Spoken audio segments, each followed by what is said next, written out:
Hey guys, welcome back to the channel. Today we got the Detroit Tigers.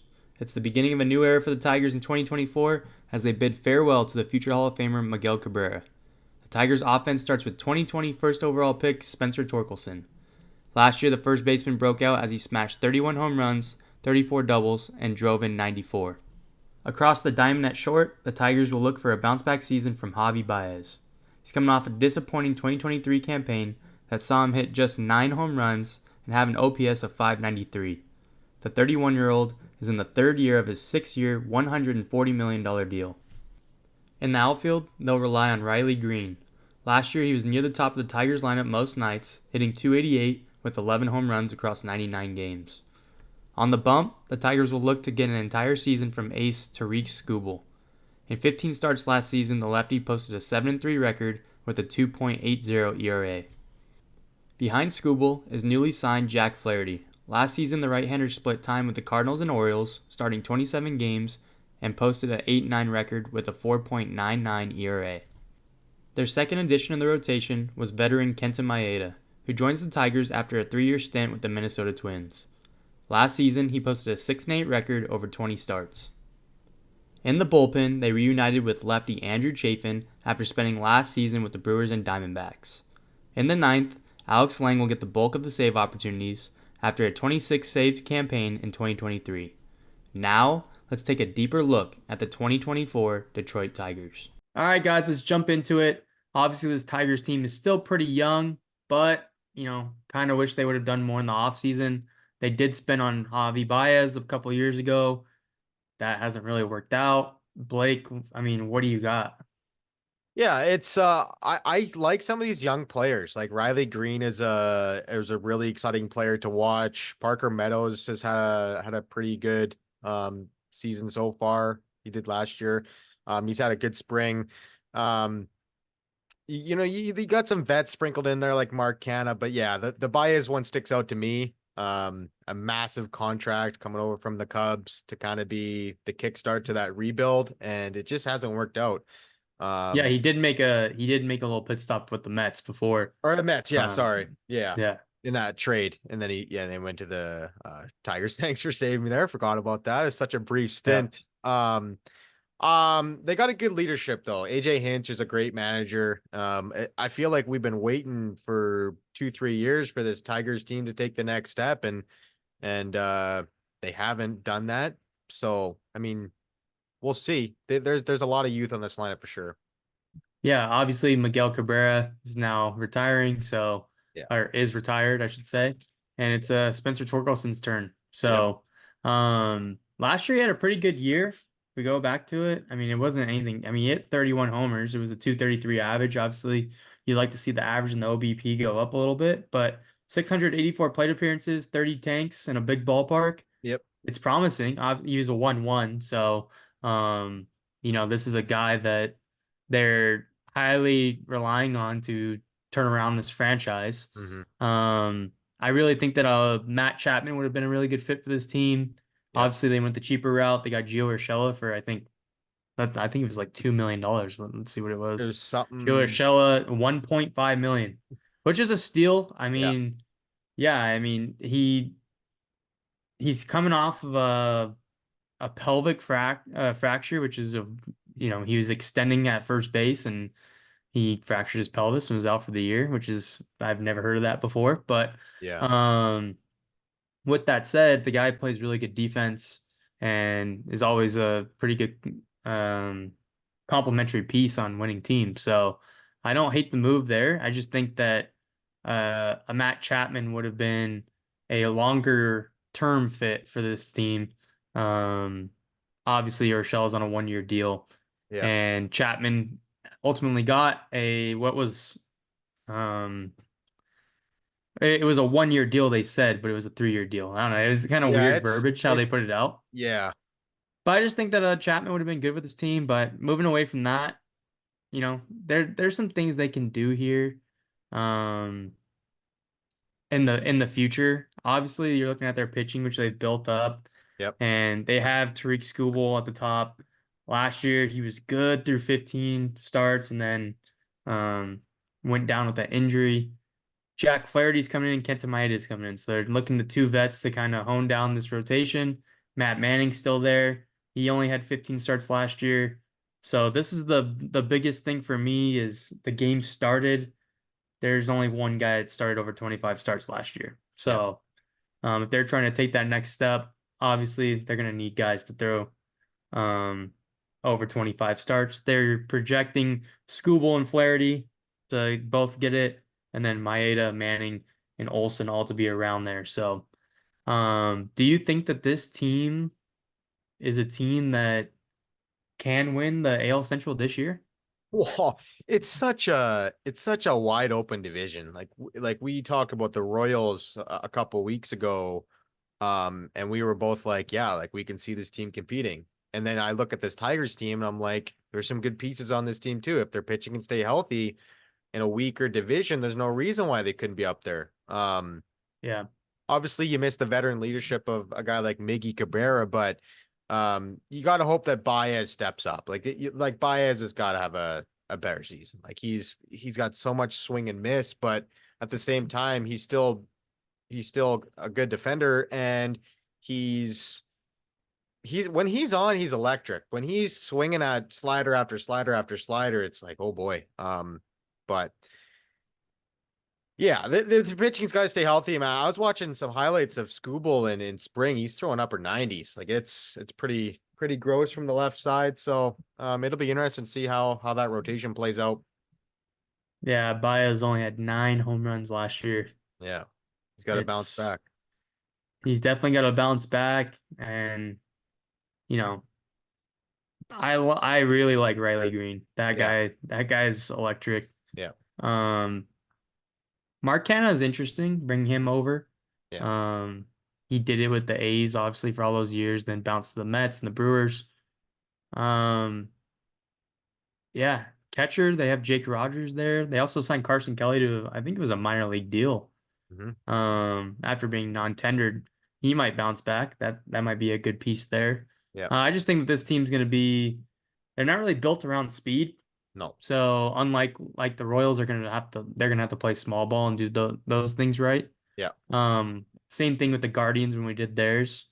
Yeah. This team is more reliant on the long ball in a way.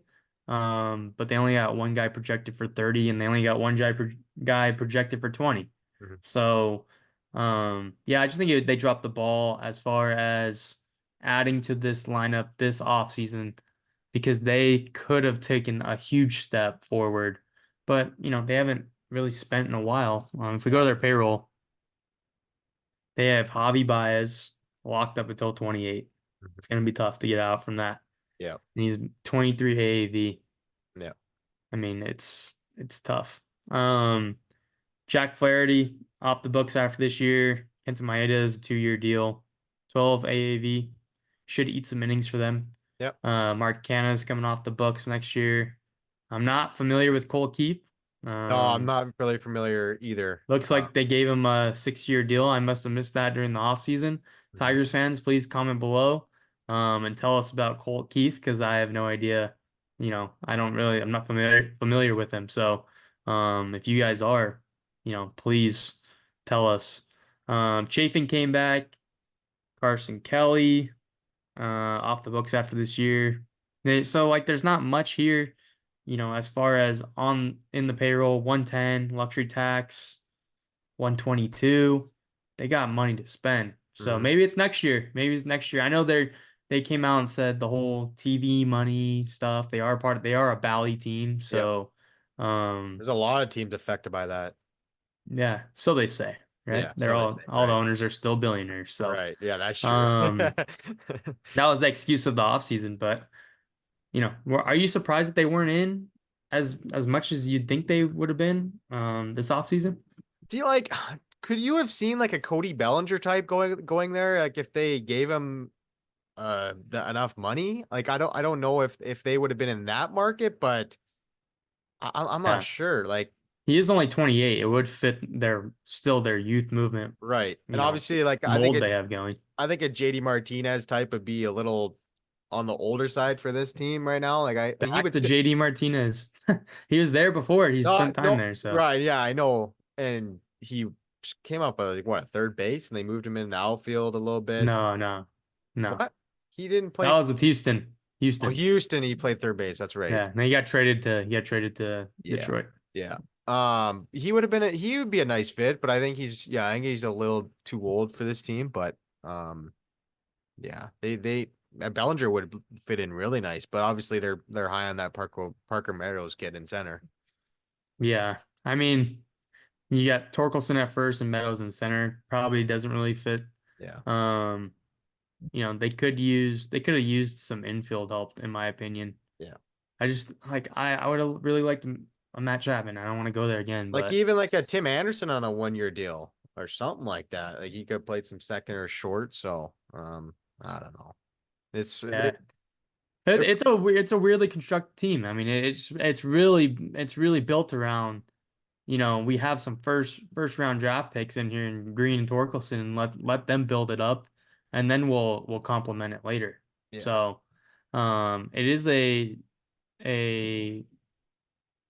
very cheaply constructed roster right now with all the ARB guys and not even ARB guys yet. right. Um, and maybe they just feel like they're not ready to spend and they're gonna strike when the time is right. Yeah. Unfortunately, it's kind of like for Tigers fans, time hasn't been right in a minute, right? Since they Right. had Davy Doms at the helm. Yeah. So, those were the good old days when they had Victor Martinez and Miggy and Kinsler and Upton and Yeah. so That was one of anyways, the early 2010s. That was kind of their yeah, Prince Fielder. yeah. Prince was electric. Yeah, but even before that, I, I'm just saying that this team is one of those teams that wouldn't surprise me if they took a step forward. I feel like they always start real slow and they get hot Yeah. like randomly. Like for the past two seasons, they've gotten hot. Yeah, the second half. Um, Yeah, the second half. yeah. Last couple years. Go over the standings. They have them projected to be third place in this division, only a game better. What's weird is their run differential was negative 79 last year, Yeah. and they're projecting them with a negative 18 this year, but they only project them to win one more game more. Yeah, So that's a little odd, but yeah, it is odd. as far as, we didn't even touch on the bullpen. Let's go back there real quick. Yeah. Alex Lang had a pretty decent year last year. Hmm. 3.68, 26 saves, 66 innings. Um, Obviously Chafin, not the best in the ERA, but they're relievers. They have one bad outing and, is what it is. It's a young pen. It's a young pen Yeah, here. it is young. So, not a lot of experience there, but some big arms. Yep. But yeah, back to the standings. I mean, they have them in third place. They have the Guardians in second by one game. The Royals a couple games behind that. I'm going to say the same thing that I said on all the other ones for the Central. If the Twins have injuries to their starting pitching, the door opens for these three other Oh, for teams. sure. Like especially with the loss of Sonny Gray, like or even like if a Lewis or a Buxton go down, like that's a big loss, right? I think the So offense has enough to hold them over depth yeah, wise. I still like the Twins lineup more than any other team in the Central's lineup, yeah, but the pitching side, the depth is just not there right now for right. the Twins. Yeah, So unless some guys come up and are electric that we just haven't thought about, but right. um, I think the if a Tigers Joe are Ryan better. or a Pablo Right, Lopez gets hurt, right. then he could say that for every team, but Yeah, especially in a division like this where it's more wide open. right. I think the Tigers are I would probably think they're in the low 80 wins. Like I think there'd be a couple wins better than 79. Like I think they could compete for second in this division. Like I think if like I said, if they get healthy pitching, right? I mean that's kind of what they're gonna have to rely on is their starters. Yeah, I mean we'll see. Like you said, we'll see what the offense does. I Right. mean, yeah, they're gonna have to rely on the pitching, but I like the Royals starting pitching better than I do the Tigers. Yeah. Um, and I like obviously the Guardians starting pitching more than the Tigers as well. So, you know, it is what it is. But Tigers fans, let us know what you think. Um, Obviously we're not fans of the Tigers, so you guys are more in depth than we are. But Let us know what you think. Like and subscribe. Thanks for listening, and we'll see you on the next one. Later.